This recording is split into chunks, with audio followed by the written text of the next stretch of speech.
osobola okulindamu okuzaala. Bannange mulindemu okuzaala. Mulindemu okuzaala. You are going to become single mothers at a tender age.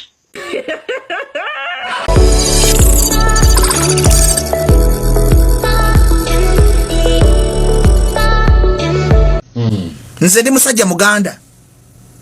N'okuba omusajja Omuganda kitegeeza ate ndi Muganda omusiru. Mpulira. Njagala tugende empula Kadima. Waliwo enjawulo wakati wa Mmengo ne Kabaka. Enjawulo wakati wa Kabaka? Wa Mmengo. Mmengo ne Kabaka. Era ebintu bingi ebikolebwa Mmengo nga Ssaabasajja tabimanyi. Yatya. Kadima. President Museveni saawa zino ebintu bingi bakola mu gavumenti ebyo atamanyi. Era Mmengo kye kimu ku kizibu abanakigwanyiza abaliyo abasinza okuteeka Uganda yonna mu ntata. Ssaabasajja alina olutalo lw'abataka. Ssaabasajja alina abalangira abamulwanyisa abatayagala abeere Kabaka. Bino byamanze mbyogera bajjo. Ssaabasajja abalaba abamuliko bali Mmengo. Era Ssaabasajja singa tiyali maaso moogi singa bamuwamba dda. Njagala tukkiriza Kadima between me and you. Omulaba awamba Buganda n'awamba Uganda y'omu. Sijja kumwogera linnya. Mpuliriza. Kabaka waliwo abalangira saawa zino entalo byolaba ku social media naze kuwa mazima. Mulimu abalangira abafeeding abana abaana bemuyita aba no information nga balwanyisa Kabaka.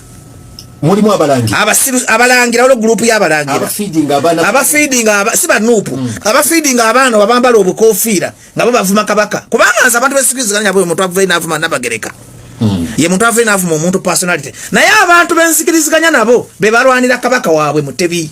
Batya. Mukasa Kyagulanyi tulwanira Kabaka waffe Mutebi tompulirangako nga nvuma Kabaka. Tompulirangako nga nvuma Nabagereka. Towuliranga ku Kyagulanyi nga nvuma Kabaka. Towuliranga ku Kyagulanyi nga nvuma Nabagereka. Nti historically Abaganda ng'Abaganda ffe bamukasa tuli sensitive ne Bakatikkiro. Bakatikkiro be baze basula obwa Kabaka. Wano njagala common sense.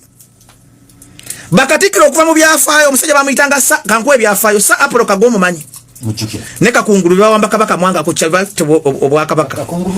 Kakungulu yali musirikale. Kakungulu yali musiraamu. Tumanyi byafaayo kati kansomese. Nti okuva ebizibu bye tulimu Bakatikkiro bajjanga babireeta. Sa Apollo Kagomo yali Katikkiro w'amaanyi. Kyeyakola Kabaka mwanga bakimanyi. Martin Luther Nsibirwa yali Katikkiro w'amaanyi yagaba ettaka eryo Makerere. Abaganda bamukuba na sasi ku mutwe waggulu wali Namirembe. Bamayanja bonna ba Abukacha yatwala ddamula Masaka ng'agikukusiza mu takisi. Kakati bano Abaganda abajja okulwanira Kabaka tebamuvuma nti tebamwagala. Wabula bali conscious. Bakira batya nti bamanyi nti Bakatikkiro basobola okuleeta obuzibu mu bwa Kabaka. Because lwaki mpuga nti Katikkiro yaba CEO wa institution, Chief Executive Officer. Buli omu alipotinga wa Katikkiro. Katikkiro aba n'obuyinza bungi to the extent olumu ayinza n'okubanga asiga Kabaka obuyinza. Kubanga yalaninga to the business. Kakati saawa zino ekiri kuwa ekitiibwa Mayiga gwe tuwa ekitiibwa nti yeekubidde nnyo sayidi. Bw'ogenda e Luweero nga nze jjajja wange nakimwe Luweero ompulira babba enteeze bakwata Baganda baffe nga balaba ng'abantu balina obulumi nga State House Controller atudde wali n'ogamba ab'e Luweero by'okulwana mwalwana mu byerabire mukole abantu bakulaba nga ali ku sayidi yanyigiriza ensi. Era tali Muganda ategeera nga Mukasa alina bunyiivu ku Katikkiro. Wabula action ze zaakola ze zimuleetera obunyiivu nga tujjukira history w'Abansibirwa nga tujjukira history w'Aba Apollo Kaggwa ababonyabonya Obuganda. Kuba Abaganda bakambwe nnyo ku Kabaka waabwe nange ndi mukambwe Kabaka wange. Era Kadima tali muntu yenna gwe tuyinza kukkiriza kubikkirira Kabaka. Ompulira bulungi nti ffe Abaganda bemugamba mutulwani abatali bali babuyabuya mu Baganda yawulamu waloba Mukasa abagala Kabaka waabwe abeere mu ntebe nga toli amukwatako ne wabaawo n'ababuyabuya atabakozesa chance yaba Mukasa ne buno ntegeera bulungi Kadima lino amuntu atekako akakofira ka bereti n'agaana avuma Nabagereka ng'omuntu esi waffe si wanuupu omuntu era historically mwabagamba nti Kyagulanyi alwanyisa Kabaka waliwo ekikazi ekyavuma Nabagereka era ndani Kyagulanyi yakyeyambula n'akigambako. Era nga ndi ku BTFM nga sitaddemu okuwoleza Katonda alaba omutima gwange tali muntu ayagala Buganda nga Kyagulanyi. Wabula Kyagulanyi yali ku mulembe naye gumusinga amaanyi. Nti Kyagulanyi bonoovuma Kabaka tajja kujja agamba nti lekera ovuma Kabaka kubanga abavubuka bangi ababuyabuya ate nga abalangira balwanyisa Kabaka be babagula ne beekweka mu Kyagulanyi. Logika omutegedde. Ati gwafuna omukisa okubanga oyogerako ne professor. Ati kugambo kitegedde nti katugende empula Kadima nagambye tonkyankalanya nti kituufu waliwo abavuma empologoma. Kituufu waliwo abalangira abagirwanyisa naye si kituufu nti Kyagulanyi ne Bamukasa tebaagala Kabaka. Bomanti abavuma bambala bukofira bumyofu naye si bano nga nina akofira kayambadde kaliko no lwaki temuvaayo mwe ngaba nopu ne mukonde nkugambye omukazi yavuma n'abagereka Kyagulanyi yavayo n'amukondeminga Kyagulanyi n'akola statement n'agamba buli ayamba bonga ugenda okuvuma omuntu yenna njeka tugende mpola mpola sababu ani sina kyemwego yako ate sina kyenjagaza Kyagulanyi netabeera ngeyo nalowooza nti muwoleza nina kyemubalako wabula njogera mazima sigenda kwesiba Kyagulanyi tompanga bikadi byo tonfana konti mu nsi yendi wabula ndi mukogera kituufu sala kujja ntuwayirize Bobi Wine personally gwe mmanyi yansonyiwe ensobi ojogera nava ku mulamwa ekyakabyanga Bobi Wine kali kiruma Bobi Wine nze mukasa kumuvuma gwe byaluhanga no muvuma tanyiga kadi nze mukasa bwe mvuma Kyagulanyi kimukabya amaziga yagamba nga abantu mukasa mvumira ki Bobi Wine ye muntu ayagala eggwanga lyengo Muganda era Bobi Wine mukama ansonyiwe teri muntu gwayagalanga Muganda teri muntu gwayagalanga kabaka lwaki ebirungi Kyagulanyi byakoledde obwakabaka neeyita omubanda wa kabaka na promoting Obuganda n'ayimba ennyimba eziwana Ssaabasajja zo muzibikako kati olaba nakigwanyiza abali emmengo lwaki omuntu watuuka nga mu kaseera temujjukira kati Ssebbajjo bintu byenkoledde struggle abantu banvuma abantu tebabijjukira bankwata ne bansiba abasajja ne baagala okunsiga kati abantu tebabijjukira lwaki abantu bannansi mulabanga bibi byokka kubanga Kyagulanyi tukkirize kugambye nkwadde example ya Beni Kyoneka alina amalala ng'omuvubuka kubanga Kyagulanyi speeches ezimu tazogera nga ziva ku mutima yagamba ati buuza Mayiga gendo male yakatambi ako bamuteeka Kazito okunyonnyola ensonga z'atamanyi kyenenya Kyagulanyi mu eyo speech kuyita Mayiga n'atama addressing nga Katikkiro ekyo yakola nsobi naye ensobi si yenene nyinza okuwadanya Kyagulanyi ekyokuli kyenyinza okunenya Kyagulanyi nti akkiriza abawumbatuutu okwambala baleeti ne batyobola Nabagereka Sina Kabaka kwa bowaize teri muntu yali avuddeyo n'avuma Kabaka ne bano bannakigwanyisa b'emmengo bakyekeka muti abantu bavuma Kabaka sirabangako muntu ye n'avuma Kabaka ng'omuntu teri muntu ayinza kugwadda n'atandika kumanyira Kabaka ne wale bavuma Katikkiro nga bagamba avumye Kabaka ate nkulaze ensobi z'Abakatikkiro bonna nkugambye Sapolo Kagoba bawamba Obuganda bansibira bagamba amataka ga Buganda okimanyi bamukuba Abu Mayanja bamukubako mu lubiri Abaganda bano bategeera Abaganda ate sibya mugambye fuje tukola tuli mu kulwanirira Kabaka kubanga kukyabugirira okwekalakasa Abaganda be bafa nekiro kadima kimanye nti Abaganda be bakola Obuganda Kabaka si yakola Obuganda wakati wa Mmengo ng'egaba ebyapa mu Ntobazi ne bagoba abantu mu Lubigi netavayo kubalwanirira Kabaka si yagaba ebyapa mu Ntobazi Mmengo yegaba ebyapa mu Ntobazi ba mafia abaliyo kati munansi n'azuukusa obwongo n'amaaso n'agamba Mmengo ennyambi eki kati obuvunaanyizibwa obubuza wa Katikkiro kubanga ye day to day running business z'Emmengo yandigambye abantu baffe bano Abaganda tuba motivating abavubuka abangi abatalina mirimu tutekeke eddoboozi abavubuka nga bali makomera tubaseeke eddoboozi nga Mmengo singa Mmengo etita naye kakati baddira bias Abaganda nga ffe tuli babi gwe tuli babi Abaganda kati kankubulira amazima teri Muganda yagala Kyagulanyi ffeemu eyo gy'alina abeere nayo teri Muganda kola Emmengo awo Abaganda bonna balina empisa embize bamanyi abali Emmengo Abaganda abasinga Emmengo n'Abaganda bonna tetweyagaliza kati ekikulu kya Kyagulanyi si kuvuma Kabaka ekikulu kya Kyagulanyi ta abantu bamwagala femu kati abakuba Kyagulanyi si Baganda abakuba Kyagulanyi bali Emmengo kadima nsomesa bulungi ontegeera omanyize nze ndi professor otegedde bulungi kyebugamba kakati omutima omubi Abaganda gwe tuyina gwe gukuya ne Kyagulanyi amalala ge si oyinza okampoleza buleza kya naye ayinamu amalala njagala nnyo Mayiga naye ate sisobola kubikkirira nsobi za Katikkiro Mayiga lwaki onkubamu ebituli ati njagala nnyo Mayiga obusungu bwaffe buzaala Abaganda twekengera Bakatikkiro era Katikkiro bonna bazze bavumwa Mayiga ate Mayiga ekimuvumiza kubanga Mayiga ye Katikkiro abadde agenda osinga okwagalwa kweyingiza mu byabo ati kati bakyamwagala kweyingiza mu byabufuzi Mmengo nga institution tekkirizibwa kuyingira mu politics tosobola agenda nga State House control atudde wali eruwero nga abantu babonaabona n'ogamba mwabe eruwero mukole muve mu by'okulwana kitegeeza nti kubanga kadima tumanyi omulabe wa Buganda yakola statement yagamba fenga Abaganda kati Bobi Wine abakola statement eyo singa bamucha n'omumocha era ekiyamba omulabe wa Buganda okola statement eyo mpulira nti yali mu buyinza kakati omulabe bino olutalo luliwo bino bye tudiscuss nga bikolera omuntu omulabe wa Uganda ne Buganda ntisako sige nti Katikkiro tukulaba nga otuukiriza interest z'omulabe wa Uganda agibonyabonya ng'ate yeekwese mu institution yaffe nga Abaganda oyagala sebo tukwebaze kadima oyagala twebaze taata tuwebale bamba kusembeza mulabe wa Buganda wane Uganda sebo kadima mama wadde tuli banafu wadde mutugamba tuli babi wadde mugamba tuli bayaye ffe twebaze nga abasajja batunyigiriza nga tebakozesa institution yaffe ya Mmengo kubanga nagambe saa zino omulembe gwe tuyina abantu bayiza okwawula Kabaka waabwe ne Mmengo kubanga Kabaka si yaddukanya Mmengo Kabaka is a head kati ono addukanya day to day business z'Emmengo bw'aba akukuta n'omulabe wa Uganda ne Buganda taata tumwebaze mukama wange kadima Bajjo ontegedde bulungi bongamba nti wakukutana n'omulabe wa Uganda ki Mmengo mbadde nga njetegerezera nga njekkaanya musembeza mukunganya wanupu agenzeeyo wa Pierre yagenze wenali mu agenzeeyo kati kadima kangu bwino mwagala yo banupu bokabe baba tetwagala banupu Menge inokolagana ne government mpuliriza nesi kususuta government katikiro yakola statement ezo mpuliriza yagamba guno omulembe guli yadde kongo omulembe gobote gusi andi nza sikikiriza kubanga Amini oyo Idi Amini dada yakola ekyafayo wano soko sirika ekyo kusimu ate ndagami kuli system Idi Amini dada ye yasoko okugula abantu amaaso nti abayindi bagenda ne bagula ebintu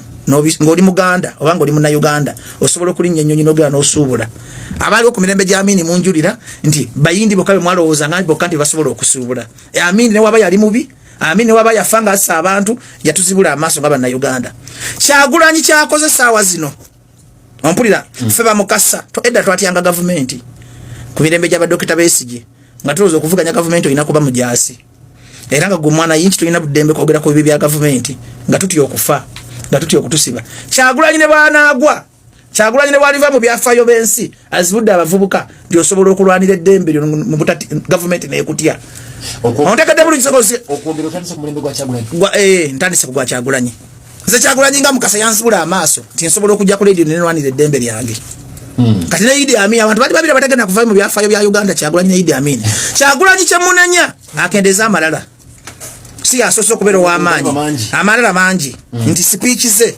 ayigo kuwamu aba ati Kyagulanyi alina omukisa nti feba mukasa tumwogerera kati nze bwe njogera nti buuza mayiga abantu tebanyiga nga Kyagulanyi wandi gambe nti mpolereza Kyagulanyi siraba nsobiize naye ate ensobi ya Kyagulanyi temukubya nti tayagala Buganda kati muntegedde bulungi tanatuuka kukola nsobi emuvumaganya nga mwana Muganda Kyagulanyi tananyiza Buganda kusinga batunze ettaka kuli malawo Kyagulanyi tananyiza Buganda kusinga bawamba baana baabwe nga tebasula bogera kuva makomera Menge netekawo pressure twagala bavubuka abafe bave makomera bavaayo Mengo netekawo pressure ku Nema nga yagaba ebyapa abantu genda akola benasana abantu bebasula kadima ne Mengo yo nesirise nti Mengo ye yesuula ndira Mengo yafuna omukisa nti fabagala tukiriza mukabaka waffe takola nsobi singa teyali kabaka singa Mengo twagirumba dda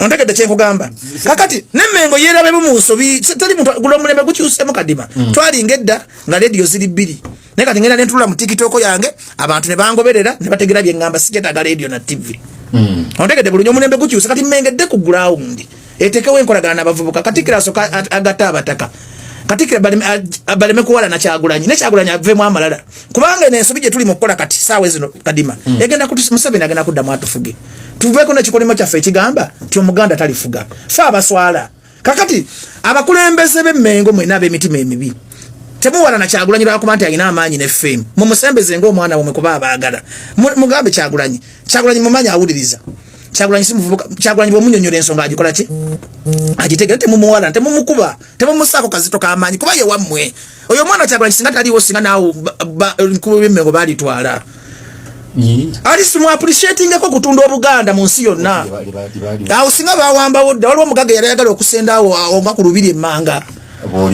mpuliza sikulya kadi mava mu byokulya bino mubyogera ajagala nakukaaba Kyagulanyi bamukubye kemiko y'ebisiyaga n'agigumira kati mugiteko ate kikali Kyagulanyi akaaba amaziga kuba ayagala kabaka kadi mawe navira ku mulamwa we nali mpungidde Kyagulanyi kyamulumanga mukasa Omuganda kumuvuma era nenkitega siddamu kuvuma Kyagulanyi nze nina mikwano gyange edda nga tukyali kati omanyi nti nno naffe twaliko 20 years maama nga twegomba bibanjula nga twegomba naye nga tubyagala nkulabira ddala ne baleeta obutungulu n'ennyaanya osobola okugenda okitegeera naye munnange kati abasinga baavaayo dda you understand bali mu bufumbo bulala so kati awe nategeerera nti mukwana egy'emyaka tuba tukyali bato just tuba tupapya bintu because honestly ogenda funa omusajja kati let me give an example you are like 26 years you're going to get a man who is like 40 years akufuge ekifo kyewandigenze out ekifo kyewandikoze byoyagala wewandiyambadde engeri gyoyagala okwambalamu byewandikoze byonna byonna byewandikoze mu eyo age bakufuge trust me obufumbo bugenda kutamu okyali naye nze wano eno there are so many things n'omwami wange nga teyeetaga kinga mwanange ndabira ddala no this I can't do kandabira ddala nganze omuntu kuba ndaba nkuze who is saying mune ku myaka ana tosobola kufumbirwa banange osobola okufumbirwa by the way nolaba osobola okufumbirwa ku myaka ana nonyumirwa obufumbo nga nonyumirwa obufumbo kyokka nosange yafumbira ku myaka 2 nga yenna akuluusanye kayejjusa banaye munyumirwa obuto bwammwe. You people enjoy your life when you are still young. Mugenda yingira obufumbo obuyingira at an early age bukutami fe bino byetujja ne tutandika okubagamba tupanange marriage is fun. Yes, marriage like nze wengamba tino marriage nzibu muko. I don't really mean ti but you of course marriage nzibu naye si buli marriage nti nzibu nnyo kati nze ninayo nange buzibu bwange kati ngebyo nze mbanja cocktail naye ali ku buliri states waliwe bakiwanika nti omukazi kaya abwala kati ebyo byembera ndabanga marriage is a bit hard olongoseza bicyankalanyiza ebintu webityo naye waliwo bebakuba.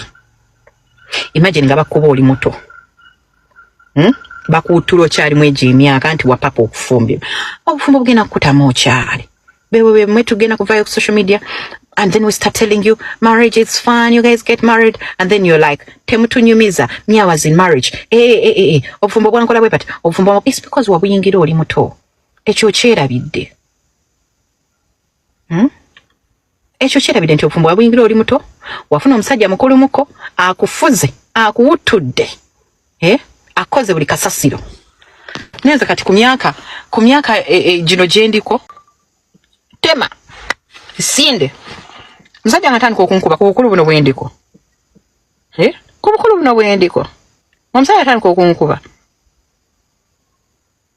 mbabiganye waliwo byengumiikiriza naye waliwo byotagumiikiriza musajja ngatandika okunkuba ku bukulu buno bwendiko ku bukulu buno bwendiko omusajja atandika okunkuba mbabiganye waliwo byengumiikiriza naye waliwo byotagumiikiriza tema sinde naye ekyo osobola kisalawo ng'oli muntu mukulu kubanga olinamu ku ttooke olinawo dda naye kati bagina kuwutula oli myaka 24 tolinawo dda kubanga tolinawo dda tolina ssente tolinamu ssente zinoba tolinamu ssente zinoba olina kusigala mu bufumbo bakukube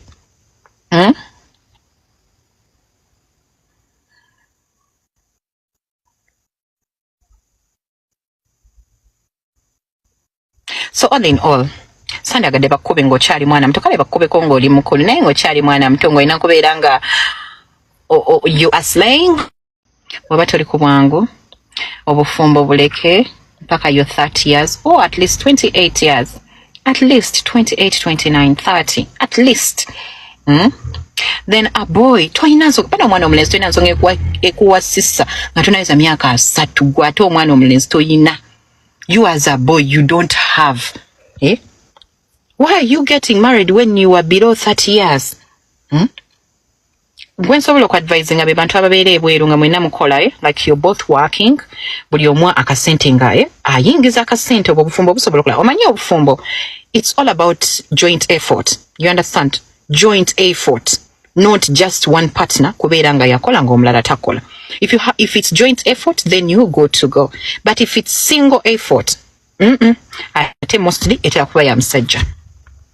You understand? Mostly esinga kuba ya musajja. Naye nga oba oli bweru oba kale ng'oli muno mu Uganda nga mwembi mukola mwena mulina mu akasente akasobola okubeera nti no you can both take care of each other in case omusajja waliwo ekibaddewo a woman can chip in ABCD like that, then you're good to go.